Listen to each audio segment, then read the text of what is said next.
In this video, we're going to take a look at a couple of knives which are similar but very different from the folks at Mora Kniv, or Mora Knife. I'm not sure which one it is, but the folks at Mora Knife, how about that?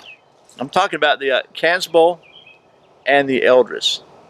That's what we're going to be taking a look at coming up next here on Survival on Purpose.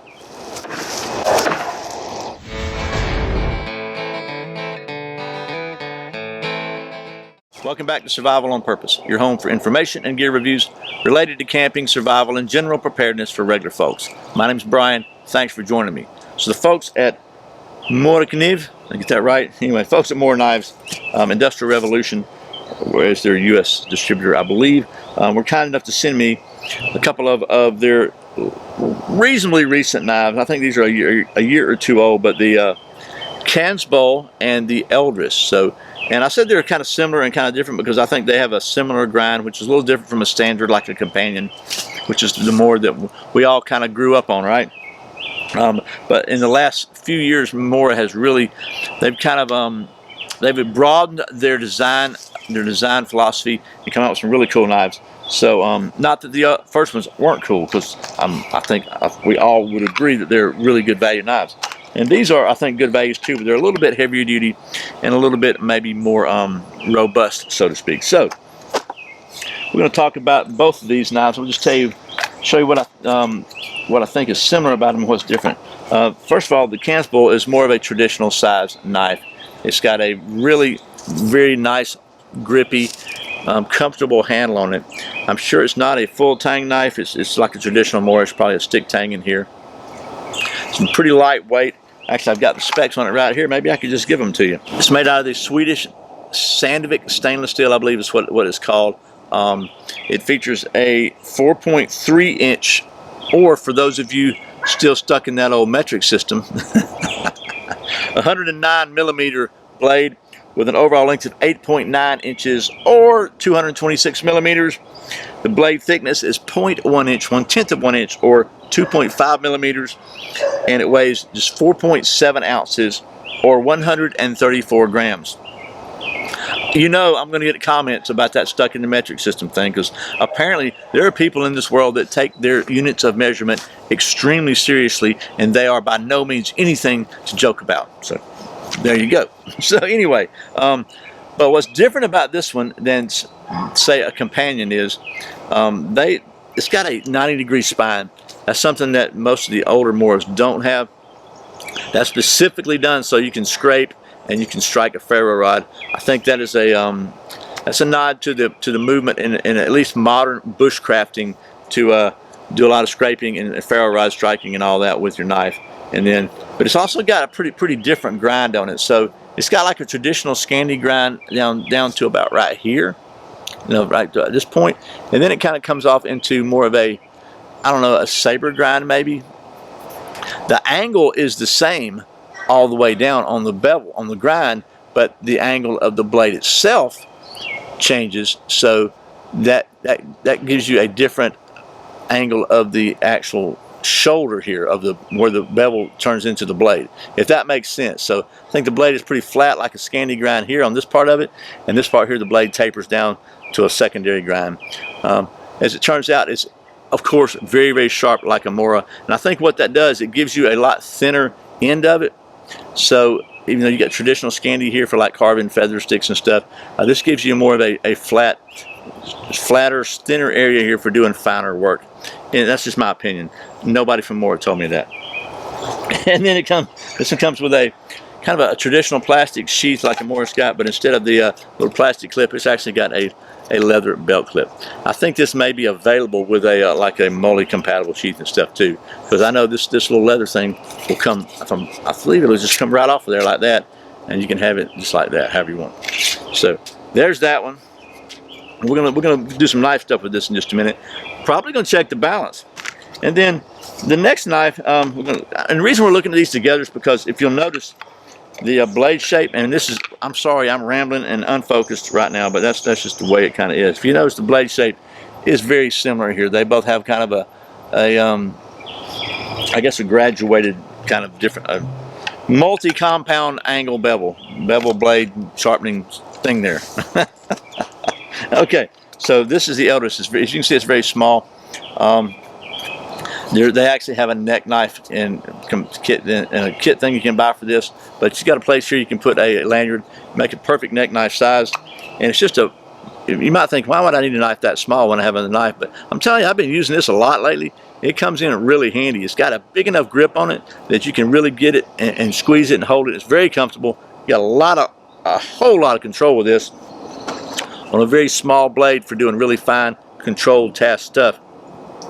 And it's again got the square spine on back. So the edge on this one has got a little scanty like right there, and then it's got like a double bevel there, so it's almost like a scanty with a secondary bevel on that part. Again, very, very sharp. Same Sandvik stainless steel, just same quality. Give you the specs of this one real quick. It is 2.3 inch blade, or 59 millimeters. 5.6 inches overall, or 143 millimeters. It is 0.08 thickness on the blade, or 2 millimeters. Weighs just 2.8 ounces, or 80 grams. And it's pocket size, which is pretty cool. So in other words, that's only a little bit bigger than a lot of folding knives, and some of them are even bigger than that. You can put this in your pocket, put it in your pack, put it somewhere, anywhere. Use it for a neck knife, and you got a really strong, controllable, very useful knife here. So there's that. Let me take you down to the old stump top here now, and we'll get to doing some knife stuff. Okay, so try to think about what we want to do. Here we have both the knives. I got some pretty nice looking cedar here, a bit of poplar here, here. I've got some fat wood. You know, the old fat wood that's been laying out in the yard here now for like 3 years at Rocks and Roll. So we'll just start with the Big Daddy, with the Kansbol. And I think this got a nice big knot in it, but I think we're going to try to baton out a little bit of that. Is this better? Can you see all this now all the way down? We're just going to try to baton just a little bit. You can see where I tried to make a fireboard there, but this is really hard wood, so it didn't work too well.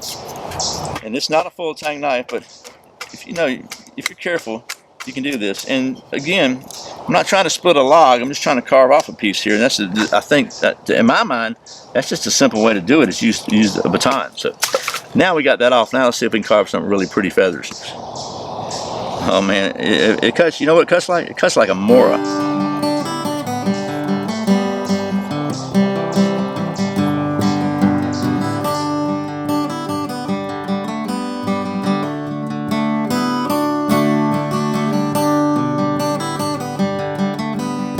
Let's just see, we got a few there. And just to show you, I mean, this all the way down to the very tip. This thing is just like very, very, very sharp. And I'm choked up on it, which is not smart. I got my finger right there on the blade. That's not smart, Brian. I'm gonna back up here a little bit. So there's that. I'm gonna try some little heavier duty carving, just to try it out and see. And here's a piece of, by golly, oak, I think. I'm just gonna do some heavy carving, because I don't foresee any kind of hot spots here. That is a super comfortable handle. It's very, very lightweight too.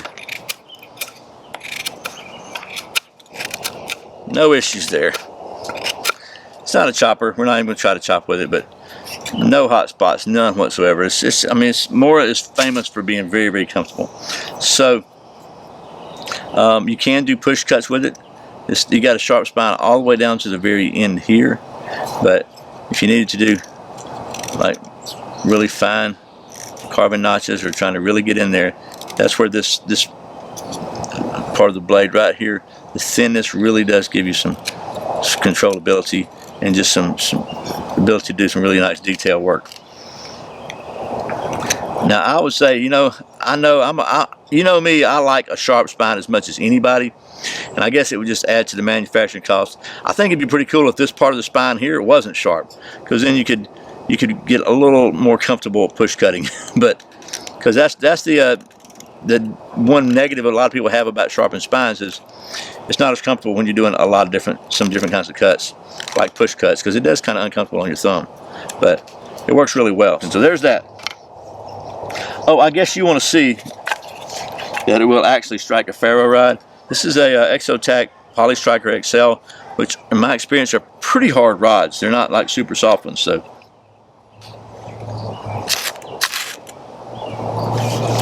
There you go. And so that cedar smells so good when it's burning, by the way. So that's that's the Kansbol. Let's take a look at the Eldris, because this may be one of my favorite new Moras. And it is a little smaller. It's not really much for batoning, so we'll go ahead and show you some first carving, so you can see you see how much control you have there. It's just, man, it's right there at it. You can use a thumb cut or not use a thumb cut, but you got a lot of control right there on that blade, even on the very end of it up here, like so, when you're trying to carve into something. I'm just trying to carve this off here, and we can make some more feathers in a minute, because I like making feathers.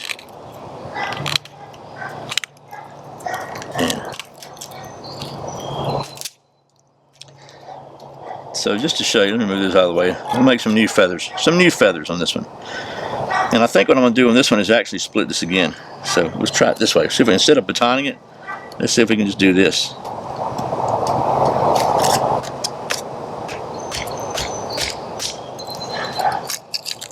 And what do you know? We can. So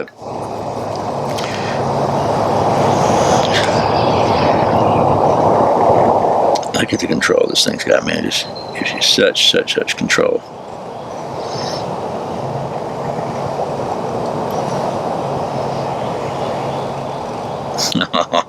Oh man, I'm loving this right here. Even using the very tip of it, where it's got, it almost lets you push straight down. The shortness of it makes it very controllable. It's actually more controllable than the side cut when you're kind of pushing straight down on it.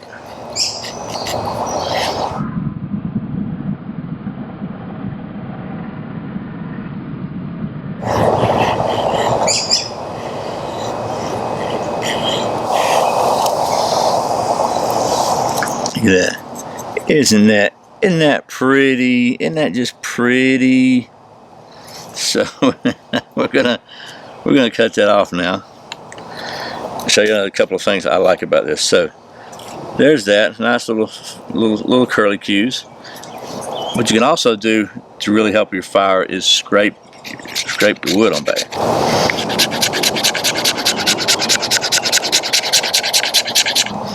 Then you wind up with that, which is even cooler. And you could use this for scraping arrows. I wish you could feel that. That is like sanded with a 10,000 grit paper there. I mean, it's really smooth. So you could use this for scraping arrows. You use it for all kinds of stuff. It's short enough you can really get down into, maybe carve a spoon out, carve a bowl out like so. Just try to carve just real quickly. We'll try to carve a little small divot here. Small enough you can really get into it and work. So anyway, pretty cool there. So obviously, we're going next here. We're going to use the old ferro rod and see if we can spark us up a fire. And of course, the little fine shavings, look how well that worked. Not even fat wood.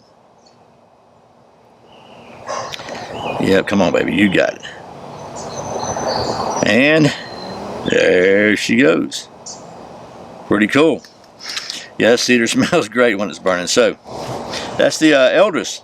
Okay, well that was some of the knife stuff with the Kansbol, and snaps in pretty good too. And the Eldris, and just to see, well, I'll just show you that it also snaps in really good, and it just drops in your pocket. So, and I like doing that knife stuff. These are both performed very well as I would expect them to as their Mora. Even though they have a different blade shape, I think that actually contributes to added performance, which is saying a lot when you're talking about a Mora. But as you know, we like to get pretty scientific here at Survival on Purpose, and we have invested a lot of resources and capital into creating a state-of-the-art knife testing facility here at Survival on Purpose Worldwide Headquarters. I like to consider it a cutting-edge facility, and one of the things we like to do is check the balance of every knife. So we're going to check these. Now these are not full tang knives, so you have to make sure you got your balance equipment calibrated. This is not something you would want to do at home. We have a controlled laboratory environment here, so it's very, very scientific. So you don't want to do this at home. But we're going to try first with the Kansbol because I think it's going to be a little more easy to calibrate. I'm really not too sure about this one because it's kind of small. So let's just do it. I don't know if you saw, but this thing is, let me just show you. It's got a little bit of, especially because it's thinness in the end, it's got some flex in it. And it flexed a pretty good bit when it impacted the balance, orientation, and rotation device back here. But we'll try again.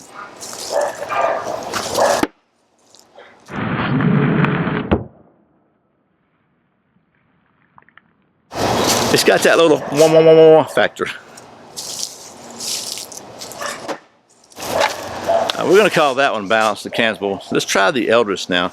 This is honestly, I'm not too sure about this one, but maybe need to kind of get a little closer. Let's just see.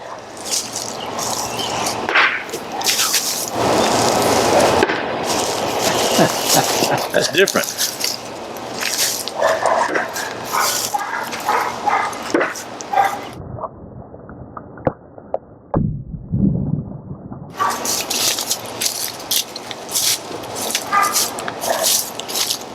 Okay, we're going to call this one balanced too. It's all about the distance. So anyway, not only excellent, oh look at that, caught it. Not only excellent knives for cutting and crafting and doing that knife stuff and striking fires, but also pretty well balanced. So got to give these two both a thumbs up. So once again, thanks to the folks at Mora Bushcraft, I get that right, at Mora Knives for sending me these and Industrial Revolutions so I can show them to you. And as always, thank you for watching Survival on Purpose. I put out a brand new video every Friday and every Saturday, and very often random videos throughout the week. You can check out another one right there. If you're not subscribed, you can click right there down in the corner and take care of that. When you do, click that little bell icon and you can get notified when I put out any videos, so you won't miss any of them, because there's no telling what YouTube does to your feed and all that stuff. It'll notify you. So anyway, I really appreciate the support. Once again, my name's Brian. You're watching Survival on Purpose. Remember, survival's not an accident. So be prepared. I'll see you next time.